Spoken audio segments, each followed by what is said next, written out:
बूढ़े माँ बाप जो किसी समय अच्छे खासे नौजवान थे, आज बुढ़ापे से हार गए थे।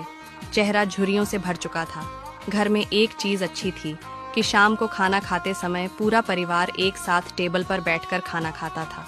एक दिन जब सारे लोग खाना खाने बैठे तो बूढ़े बाप के हाथ जैसे थाली उठाने को हुए। थाली हाथ से छिटक गई, थोड़ी दाल टेबल पर गिर गई। बहू बेटे ने गुस्से से पिता की ओर देखा और फिर से खाना खाने में लग गए।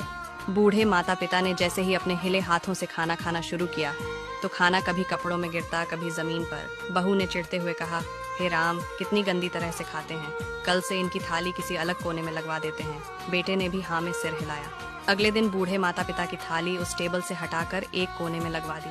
माता पिता की डबडबाती आंखें सब कुछ देखते हुए भी कुछ बोल नहीं पा रही थी। छोटा बच्चा अपना खाना छोड़कर लगातार अपने दादा दादी की तरफ देख रहा था। माँ ने पूछा, क्यों, क्या हुआ बेटा? तुम इनकी तरफ क्या देख रहे हो और खाना क्यों नहीं खा रहे? बच्चा बड़ी मासूमियत से बोला, माँ, मैं सीख रहा हूँ कि वृद्धों के साथ कैसा व्यवहार करना चाहिए। जब मैं बड़ा हो जाऊंगा और आप लोग बूढ़े हो जाओगे तो मैं भी आपको इसी तरह कोने में खाना खिलाया करूंगा। बच्चों के मुंह से ऐसा सुनते ही बेटे और बहू दोनों कांप उठे।